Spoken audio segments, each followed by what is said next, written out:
Жетім қыздың бақыты. Кейіпкер әңгімесі. Көңілім соншалық жабырқаулы еді. Есіктен кірген бойда жылап жібердім. Рүстем ағай шошып кетті. Жетектеп ас бөлмеге апарып, "Не болды? Сені кім ренжітті, біреу тиісті ме?" деп су берді. Мен болсам бағанағы сөздер құлағымнан кетпей, бір күнә жасаған адамдаймын. Барыс, ол маған тек көмектесіп жүр ғой, масқара.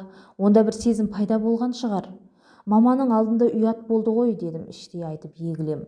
Рүстем ағаның есі шығып отырғанына да қарамай өз ойыммен егілем. Ол кісі суды ішуімді өтінді. Суды ішіп болған соң, "Маған айтқың келмей ме? Не болды?" деді қолдарымды ұстап. "Мені Жексен әкенің үйіне кіргізбей қойды", дедім еңкілдеп. "Кім?" Алуасы кім? "Ол Жексен әкенің қызы деймін", өксігімді басталмай. Ал неге? Мен барыстың басын улап жүр екем", дедім ықылықтап. Рүстем аға судан тағы ұртатқызды. "Ал барыс кім?" деді ақырын. "Барыс ол да Жексен әкенің ұлы", дедім қаттырақ. "Айналайын, ақырын сөйле, ашуланба, Анелді оятасың", деп ар жаққа құлақ түріп қарады. Мен аузымды қолыммен жауып алдым. "Қарындасым, Жексен әкеңе сен өзің неге кірмедің?" деді. "Кіргізбей есіктің алдынан күтіп алды ғой". Түсінікті. Сізге не түсінікті?" дедім ашуланып. "Алуа сенен бауырын қызғанып жүр. Сені кіргізбегені әрине дұрыс болмады. Ештеңе жоқ, ертең барып құттықтайсың", деді. "Мен енді ол үйге ешқашан бармаймын. Барыспен енді ешқашан сабаққа дайындалмаймын. Онымен қыдырмаймын", деп бөлмеге жүгіріп кіріп жатып қалдым. Ұзақ жыладым. Не күйдіріп жатқанын өзім ұқпаймын. Сағат 12 болып қалыпты. Есік қағылды. Аштым. Рүстем аға күліп қарап, "Жүр, жаңа жылды қарсы алайық", деді. Ас бөлмеге барсам, жайқалып дастархан жайыпты. Жеміс-жидек, торт, тауық етін бұқтырып пісірген, салаттар, конфеттің түр-түрі. "Келе ғой, төрлет", деп құрмет көрсетіп төрге отырғызды. Бұрышта тұрған теледидардың даусын азырақ көтеріп, тоңазытқыштан шампан бөтелкесін шығарды. Мен өмірімде бұндай дастархан, бұндай жаңа жыл көрмедім. Сағат 12 болғанда шампанды тарс еткізіп ашып, бокалға құйды. "Жаңа жыл құтты болсын", дегенін жарыса айттық. Мен азырақ ұрттадым. Далада тарсылдап-тұрсылдап салюттар атылып кетті. "Жүр, балконға біз де шығайық", деп қолына 2 таяқша алып балконға шықтық. Маған біреуін ұстатып, тұтатып берді де, "Бұлай ұста", деп қолымды жөндеп қойып берді. Тез өзінікін тұтатты. Жарқ-жарқ етіп от шашуы шығып, менің көңілімді көтерді. Айқайлап құттықтау жаудырып жатқан қала тұрғындары. Қуанышпен күліп біз де құттықтап қойдық. Балконда біраз тұрып ішке кірдік. Дастархан басына асқа отырдық. "Жүзік, мен саған мына келер жыл тек қуаныш сыйласын деп тілеймін. Өткен жылға үлкен өкпем бар болғанымен, сендей жақынды жолықтырғанына алғыс айтамын", деді толқыған даусыммен. "Рахмет аға, рахмет", дедім шын көңіліммен. "Менде қарындас болған емес, сен маған қарындас болғын", деді Рүстем аға мейірлене қарап. "Менде бауыр болғанымен, сізде мейірімді қамқор бола алмады. Мен сізге қарындас болам", дедім толқып. Рүстем аға келіп құшақтап шашымнан иіскеді. Сол жаңа жыл кешінен біз аға қарындас болдық. Рүстем адал, ақ жан болды. Мен жаңа жыл кешіне бармаған соң, Жексен әке мені бір рет училищеге іздеп келіп, жағдайымның жақсы екенін көзін жеткізіп қайтты. "Қысқа демалыста ауылға бармай, осы жерде болам, сабағыма дайындаламын", дедім. Көктем шықты. Алматы керемет. Жиі далаға шығып саябақтарға барамыз. Анел тай-тай басып жүре бастады. 1 жасқа толды. Туған күнін үшеуміз атап өттік. Маған ең ыстық, ең жақын жандар Рүстем аға мен Анел болды. Барыс мені іздемеді. Барыстың іздемегеніне мен қуанбасам күтпедім. Жаз шыққанда студенттер демалысқа шығып, үйді-үйлеріне тарап кетіп жатты. Мен ауылға барайын десем, күтіп отырған ешкім жоқ. Бауырым осы бір жылда мені іздеп не бір сәлемдеме берген емес. Сол үшін мен ауылға асықпадым. Рүстем аға менің көңілсіз жүргенімді көріп, мән-жайды сұрады. Мен ағамның жеңгемнің қылықтарын айтып, егіліп жыладым. Ұзақ ойланып отырып, "Сен бір барып кел, сосын ары қарай мүмкін көзқарасың өзгерер, мүмкін олардың саған деген көзқарасы өзгерер. Бір көрісулерің керек", дедім. Емтиханым басталғанша барып келейін деп ауылға бардым. Ағам салқын қарсы алды. Жеңгем сәлем сауқатты алғанша жарқырап күліп қуанып жүрді. Әкелген заттарды алып алған соң, сол баяғы әуеніне салды. Жұмысты үйіп-төгіп тапсырды. Ауылда болған 1 айда үй майлап, сырлап, шөп шауып, тосаптар қайнатып, кір-қоқыстарын жуып беріп кетуге әзірлендім. Ағам жеке шақырып алып, сен неге ерте асығып жатырсың? Елдің студент балалары тамыздың аяғында кетеді, деді ашумен. Аға, мен емтихан тапсырам. Жоғары оқу орнына құжаттарымды өткіздім, түссем түстім, ал училищедегі қалған 6 айымда арасында жүріп аяқтаймын, дедім. Саған сол училищеде жетпей ме? Алдымен соны аяқтап ал. Қайдағы жоғары оқу саған? Тез аяқтап ауылға кел, жұмысқа кір, маған көмектес, деп зіркілдеп қоя берді. Мен қанша жалынып өтінсем де жібермей қойды. Қашып кете алмайсың. Келгеніме өкініп, бітпейтін тірліктерді істеп, тағы жеңгемнің түртпегіне қалдым. Ағам мені тамыздың 29-ында әрең жіберді. Оқуыма деген бір жылғы дайындығым бекер болып, Алматыға оралдым. Әрине, студенттер ерте келіп жатақханаға орналасып алған, маған тағы орын жоқ. Бір қуанғаным, мені Рүстем аға мен Анел күтіп отыр. Олар қуана қарсы алды. Анел басына біраз жатырқап, сосын қайта үйреністі. Училище алдына келсем, барыс тұр, тиянақты, бой түзеген, жаңа стильді көзілдірік таққан, маған қарап тұрып ашулы дауыспен: сен өзің барсың ба, деді. Сәлеметсіз бе? Иә, бармын, дедім. Неге үйге келмей кеттің? Біздің универге емтиханға да келмедің, жатақханада мүлдем тұрмапсың. Бұл не жүріс? Деді ашулы дауыспен. Иә, мен жатақханада тұрмадым, бірақ мен оқыдым, сабағымнан қалмадым. Ал универге келсек, жағдай солай болып келе алмадым. Сіздеркіне неге бармай жүргенімді Алуадан сұраңыз, дедім де қасынан өтіп бара жатыр едім. Мен сені күттім, көп күттім, іздедім, деді. Неге? Қалай неге? Сіз түсіндіріңізші, мені неге күтесіз? Неге іздейсіз? Әлде әкеңіз өтінді ме? Әкем сені уайымдады. Емтиханға келмегеніңді ол кісі тіпті іздеді. Қайдан іздеді? Жексен әкеге мен ауылға кеткенімді айтып кеттім. Сонда ауылға іздеп келді ме? Мені оңбаған бауырымнан арашалады ма? Мына қыз оқысын, жібер деп айтты ма? Жоқ. Мені олай қорғап, жаны ашып ешкім келмеді. Іздеген жанды көрмедім. Сен жаңа жылдың алдында мені көрдің. Содан кейін мені іздедің бе? Жоқ, іздемедің. Енді маған зіркілдеп, бұл не жүрісің дегенің не? Сол кезде іздесең, менің қайда тұрып жатқанымды білер едің. Бірақ мен кіммін сонша? Мен кімге керекпін? Мен бір жүрген сорлы жетім қызбын. Сендерге рахмет. Енді біраз айдан соң мен сендердің арқаларыңда маман иесі болам. Ештеңе жоқ. Сосын аштан өлмеймін. Берген жақсылықтарыңды қайтарар күн туар, дедім де өксігіме өзім қақалып жүгіре жөнелдім. Барыс қуып жетіп құшақтап алды. Жұлқынып едім, жібермеді. Жүзік, кешірші, бізден қателік кетті. Біз Алуаның мінезін білеміз, біле тұра соның айтқанына сеніп, сені іздемедік, қорғамадық. Иә, Жексеннің туған қызы болсаң да солай жүргізіп қоймас еді. Анам да қанша бауырына басып қызым десе де, өз құлағының тыныштығын ойлады. Мойындарындағы өтелмеген қарыздарын жан тыныштығы үшін жаба салды, деп құшақтап тұрып айтты. Жіберші, мені қысылып кеттім, деді. Барыс жіберді. Сол маңдағы орындықтарға отырдық. Жүзік, сен мені кешірші, өтінем, кешір. Мен саған ғашықпын. Жан тәнімен сүйіп қалдым, деді қолымнан ұстап. Орнымнан ұшып тұрдым. Барыс, мен сізге қарындас болам, дедім. Жоқ, сен маған қарындас емессің. Сен әкемнің досының қызысың, деп ол да ұшып тұрды. Барыс, Жексен әке менің екінші әкем. Сенің анаң маған мама болды, дедім. Жоқ, олар саған әке де, ана да бола алмады. Олар сені өз қызының кесірінен өздерінен алыстатты. Әке, ана деген олай жасамайды. Сондықтан сен мен сүйген қыз бола аласың, деді қолынан ұстап. Жоқ, бола алмаймын, жоқ. Сенің өз сүйгенің бар ма? О не дегенің? Жоқ. Жүзік, сен маған сонау бала кезден ұнайсың.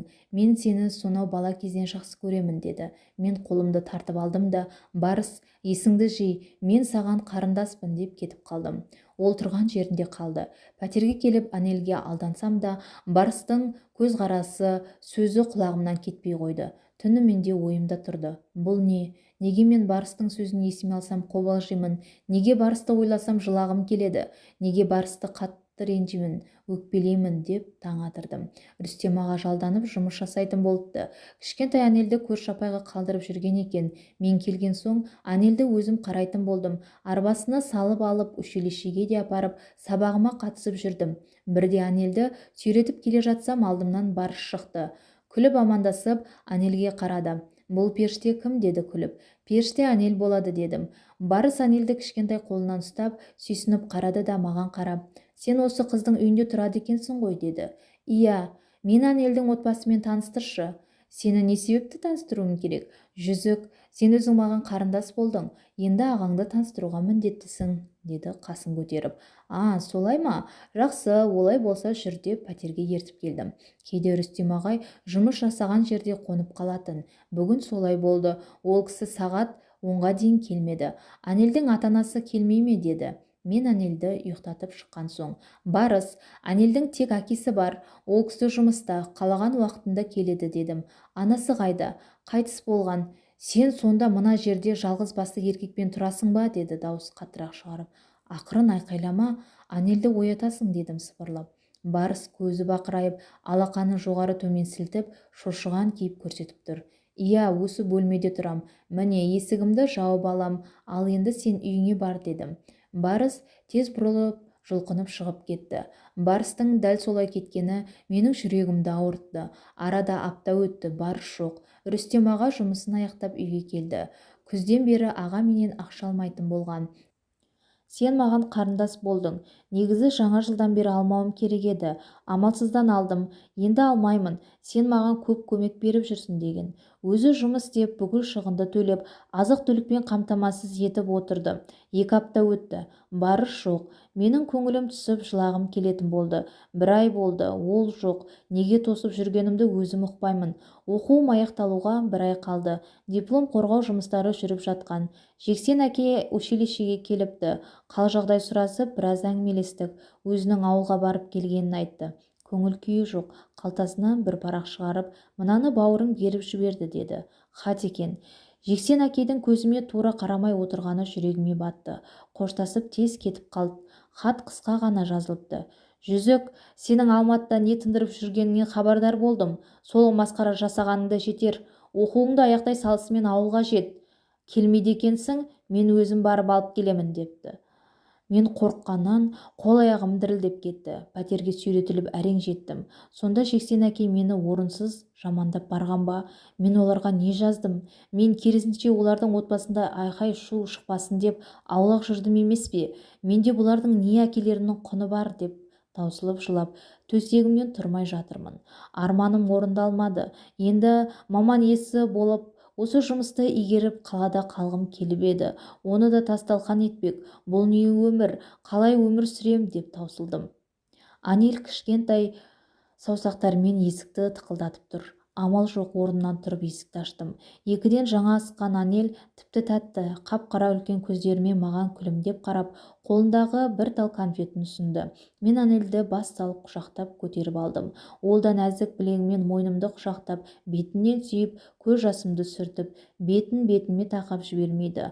Арғы бөлмеден Рүстем аға шығып, қарындасым, сенің басыңа түскен ауыртпашылықты қалай бөлістен болады, деді мұңды дауыспен. Менің тамағыма өксік тығылып, ештеңе айта алмай жылап тұрмын. Анель мазасызданып, бетімнен сүйгіштеп кетті. Рүстем аға қызын қолынан алып, таусыла берме, бар, беті қолыңды жу деп, ваннаның есігін ашып кіргізді. Мен жуынып шыққанда залда отыр екен. Бері келші деді. Мен кіріп диванның шетіне отырдым. Сен менің қасымда тұрамын деп сөзге қалдың ба, деді қабағын түйіп. Мен басымды изедім. Ағай ойланып отырды да, сүйген жігітің бар ма, деді. Мен ойланып шошып бетіне қарап едім. Менің білуімше сенде ешкім жоқ. Анау Барыс үшті-күйлі жоғалды. Ауылға барсаң жағдайың белгілі. Бауырының түрткісімен қор болып, ол аздайы еркіңнен тыс біреу алып қашар деп ойланып қалды. Менің ойыма біреу алып қашып, одан арман қор болатыным түспей тұр еді. Тіптен есім шықты. Жастарым домалап, қол-аяғым дірілдеп кетті. Қарағым, тыныштал, кәне тыныштал. Олай болмайды. Қазір деп ас бөлмеге жүгіріп кетті. Сәлден соң стаканда су бар келіп, ішіп ал, тауысып іш деді. Дәрінің иісі бұрқ ете қалды. Суды ішіп болған соң, сен жата ғой, осылай жатып демал деді диванға қисайтып. Анель қасыма жабыса, шашымнан сипалап бірге жатты. Анель екеуің жата тұрыңдар, сен ұйықтауға тырыс, жарай ма, деп ағай шығып кетті. Дәрінің күш-ау деймін, біраз Анельдің саусақтарын сүйіп жатып ұйықтап кетіппін. Оянғанымда таң атыпты. Анель өз төсегінде ұйықтап жатыр екен. Рүстем аға бұрыштағы креслоға қисайыпты. Мен басымды көтеріп тұрып едім, ол кісі де басын көтеріп бетіме күле қарады. Қалың қалай, деді сәл мұңды дауыспен. Мен бет-аузымды сипалап, жақсы сергіп оянғанымды сезіп, сәл жымиып, жақсы, рахмет сізге, дедім. Рүстем ағай тез тұрып, қызына жақындап қарап тұр. Мен жуынатын бөлмеге кіріп шыққанымда ол кісі ас бөлмеде екен. Мен де тездетіп таңғы ас әзірлеуге кірістім. Таңғы асымызды Анель үшеуміз әдеттегідей ішіп болып жинастырып жатқанда Рүстем аға қолымнан ұстап: «Жүзік, отыршы, әңгімелесетін мәселе бар» деді. Мен ойлана отырдым. «Жүзік, сенің мына азабыңды шешетін бір жол бар. Егер сен келіссең, бірақ мен мәжбүрлемеймін» деді қабағы түсіңкі ойлана қарап. «Айтыңыз» дедім, ойыма ештеңе түспей. «Екеуміз некеге тұрайық» дегенде мен шошып кеттім. Шошыма, менің танысым бар. Сондай қағаз тек жасап береді. Ол фальшивка, шын құжат емес. Сен осы пәтерде тұра бер. Бауырың келсе, сол құжатты көрсетіп, оны қайтарамыз. Ал сен жұмысқа кіріп, тірлігіңді жасай бер. Сүйгенің жоқса, шын сүйсең түсінеді. Мен де түсіндірем. Мен қыз өсіріп отырған әкемін. Біреудің қызына қалай қиянат жасаймын? Мен сенен 16 жас үлкенмін. Сені қарындасым дедім. Сен қызыма тең жансың ғой. Мына азабыңнан шығар бір жол сол, деді ойла көзбен қарап. Мен ойланып сәл отырдым да басымды изедім.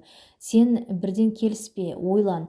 Алтыным-ау, сен жамандық ойламайтын адал жансың ғой. Артын ойламай, таразыға салмай, әйтеуір келісе саласың. Бұл ойланатын нәрсе. Сен ойлан. Екеумізге қағаз жүзінде болғанмен, сені туыстарың тұрмысқа шықты деп ойлайды, деп күрсінді.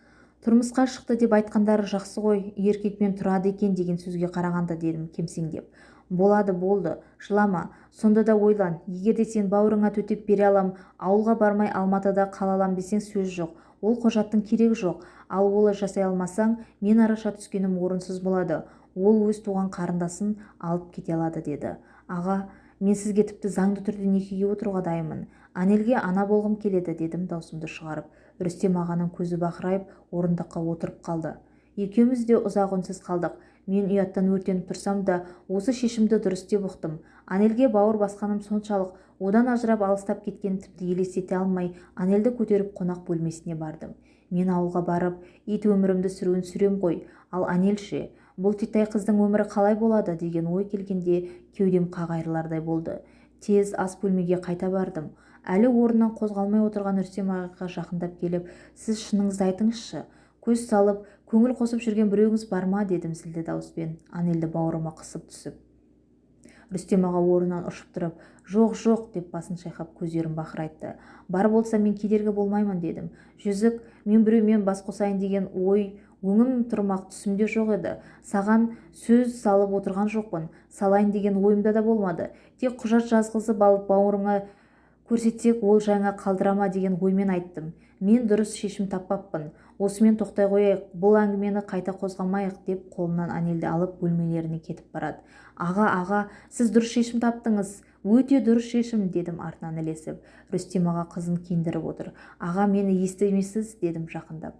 «Жүзік, осы сен бір нәрсе ойласаң, бас аяғын шешпей бірден шешім қабылдай салатының қиын. Неге артын ойламайсың?» деді бетіме сәл қабағын түйе қарап. «Мен ойлап айтып тұрмын». «Жоқ, ойланбадың. Мен де ақмақпын. Сенің осындай шешім қабылдай салатыныңды білуім керек еді», деп қызын жерге түсірді. Анель ары-бері жүріп жүр. «Жоқ, сіз ақмақ емессіз. Сіз орында ақыл айттыңыз. Сіз дұрыс айттыңыз. Енді неге екенін білмеймін, қорқып тұрсыз», дедім. Рүстем аға бетіме жалт қарады. «Сіз айтқан құжат өтірік болса да, мен сіздің әйеліңіз болам. Ол құжат болмаса да, мен сізбен жақын» деп өсек тартып кетті. Маған күйе жағылды. Енді шегінер жол жоқ. Кім менің ақ, пәк екенімді қарап жатыр. Олар оған бастарын ауыртпайды. Менің жер-жебіріме жетіп таптаса болды. Сыныққа сылтау керек, жеңгеме тіпті жақсы болды.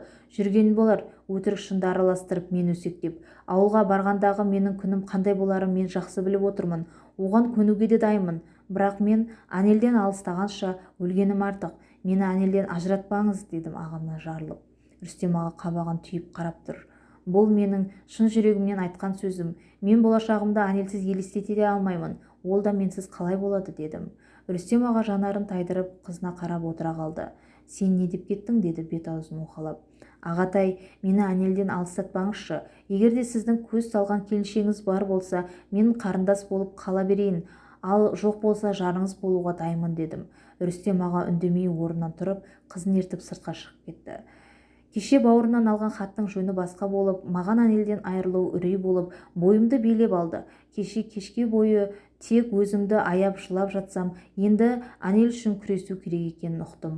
Бойыма қан жүгіріп, өз туған қызымнан айырылардай қорқыныш биледі. Үйді жинап, ас әзірлеп Рүстем ағаны тостым. Олар түскі асқа келмеді, мазам кетті. Сағат 4-тен аса келді. Анел ұйықтап қалыпты, орнына жатқызды. Осы аз уақыт ішінде мен Анелді 1 жыл көрмегендей сағынып қалыппын. Ақырын шашын иіскеп, қолынан сүйіп, мауқымды баса алмай жылап жібердім. Иығымнан түртіп Рүстем аға тұрғызды. Сені сыртта Барс күтіп тұр, деді салқын ғана. Барс, ол неғып жүр, дедім шатынап. Ашуланба, бар сөйлес, деді есік жақта иегімен көрсетіп. Бармаймын да сөйлеспеймін де деп ас бөлмеге бардым. Рүстем аға артымнан келіп, сөйлесуің керек, деді. Аға, сіз мені былтыр ауылға дәл солай жібергенсіз. Аяғы не болды? Енді Барспен сөйлес дейсіз. Барспен сен сөйлесуің керек, айтарың бар ғой, деді қабағын түйіп көзіме қарап. Мен ойланып қалдым. Сыртқа шықтым. Барыс орындықта отыр екен. Орнынан тұрып қарсы алды. Мен ашуға булыққаным соншалықты алдымен бетінен салып кеп жібердім. Бұл саған менің артынан айтқан өсегім үшін, дедім де, құлаштап екінші мәрте салып кеп жібердім де, маған айтқан өтірік сезімің үшін, деп бұрыла беріп едім. Барыс білегімнен шап берді. Жүзік, тоқташы, тыңдашы, деді бетін бір алақанымен басып тұрып. Ал, тыңдап тұрмын, не айтарың бар? Неге келдің, дедім. Мен сені өсектемедім, мен тек әке-шешеме барып, олардың қандай ұятсыз жан екендерін айтқам. Оларға сендердің кесірлерінен Жүзік жалғыз басты еркектің қызын қарап үйінде тұрып жүр екен. Мен олардың сенің өміріңе одан арман зиян тигізеді деп ойламадым. Керісінше екеуі сені іздеп келіп, қамқорлық жасайды деп ойлағам. Ал олар тіпті ауылға барып, бауырың айтыпты, деді басын салбыратып. Мен не сенен көмек сұрадым ба? Мен саған әке-шешеңе айт, маған қамқор болсын дедім бе? Дедім күйініп. Айтпадың, мен өзім олардың ұятын оятқым келген. Ұятын оятқым келген екен ғой. Рахмет саған, Барыс. Керісінше менің ар ұятыма күйе жақтыңдар. Не сенің атанан қыз өсірмей отырма? Қыз баланың артынан сөз ергені жақсы емес екенін білмейсің бе? Атанам жоқ болса да мен оны жақсы білемін. Сол үшін жасырып жүргенмін. Ал сен бықсытып оны жария қылдың. Жоғал, көзіме көрінбей жоғал, дедім айқайлап. Мен сені сүйем. Ей, баршы, ары. Сен сүю дегенді білесің бе өзің? Білем, Жүзік, білем. Сен үшін мен бәрін жасаймын. Барыс, өз жөніңмен жүрші. Көрдім сенің қалай мен үшін жер қопарғаныңды. Сен әке-шешеңнің сөзіне шықпайтын, біреу дауыс көтерсе булығып қалатын жансың. Сен махаббат, сүйіспеншілік дегенің не екенін білмейсің. Бәрін жасаймын деп бос сөз айтпа. Жасасаң осы 2 жылда жасар едің. Бара бер, мені жайыма қалдыр. Мен сен тіпті ойлаудан қалдым. Сүймек тұрмақ, дедім де үйге көтеріліп кеттім. Барыс басқа ештеңе айтпай кетіп бара жатты. Бойымнан 1 тонна жүк түскендей жеңілдеп 4-ші қабатқа жүгіріп шықтым. Рүстем аға ас бөлмеде екен. Шай ішесің бе, деді. Иә, ішемін, деп қолымды жуып келіп отыра қалдым. Рүстем аға бетіме таңдана қарады. Сөйлескенім жақсы болды, дедім тынысымды кең алып. Рүстем аға көзін жұмды. Мен ағайға қарап отырып бір сұлулықты көргендей болдым. Көкшіл көзі күлімдеп тұр. Жүдеулі сопиған жағын аздап сақал басыпты. Қырынбағаныңызға біраз болыпты, дедім жағын қолымның сыртынан сипалап. Иә, 2 тәулік, деп қолымды ұстап, ернін тигізгенде өне бойым дір ете қалды.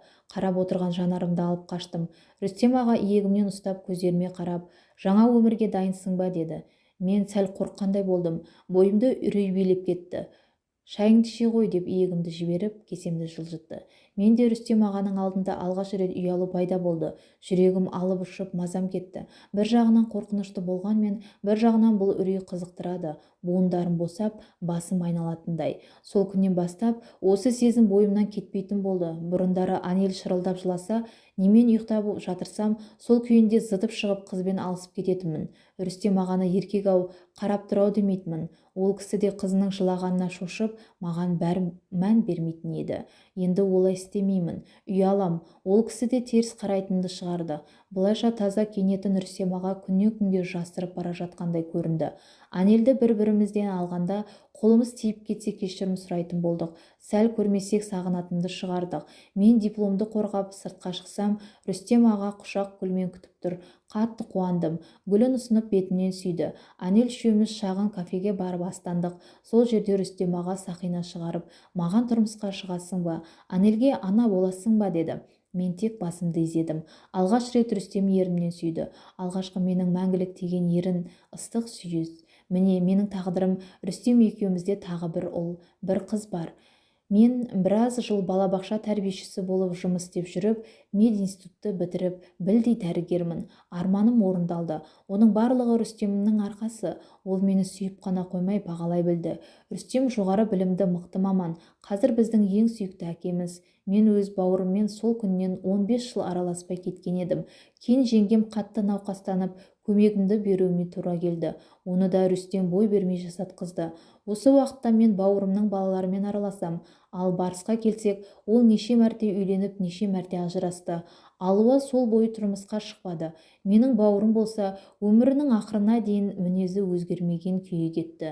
Менің де жасаған қателігім көп шығар. Рүстемге қосылған соң мен әр істің артын ойлап, шешім қабылдайтын болдым. Бірақ сол бір қателігім маған Рүстемдей қорғаушы, Анельдей алтын қызды сыйлады. Мен өте бақыттымын.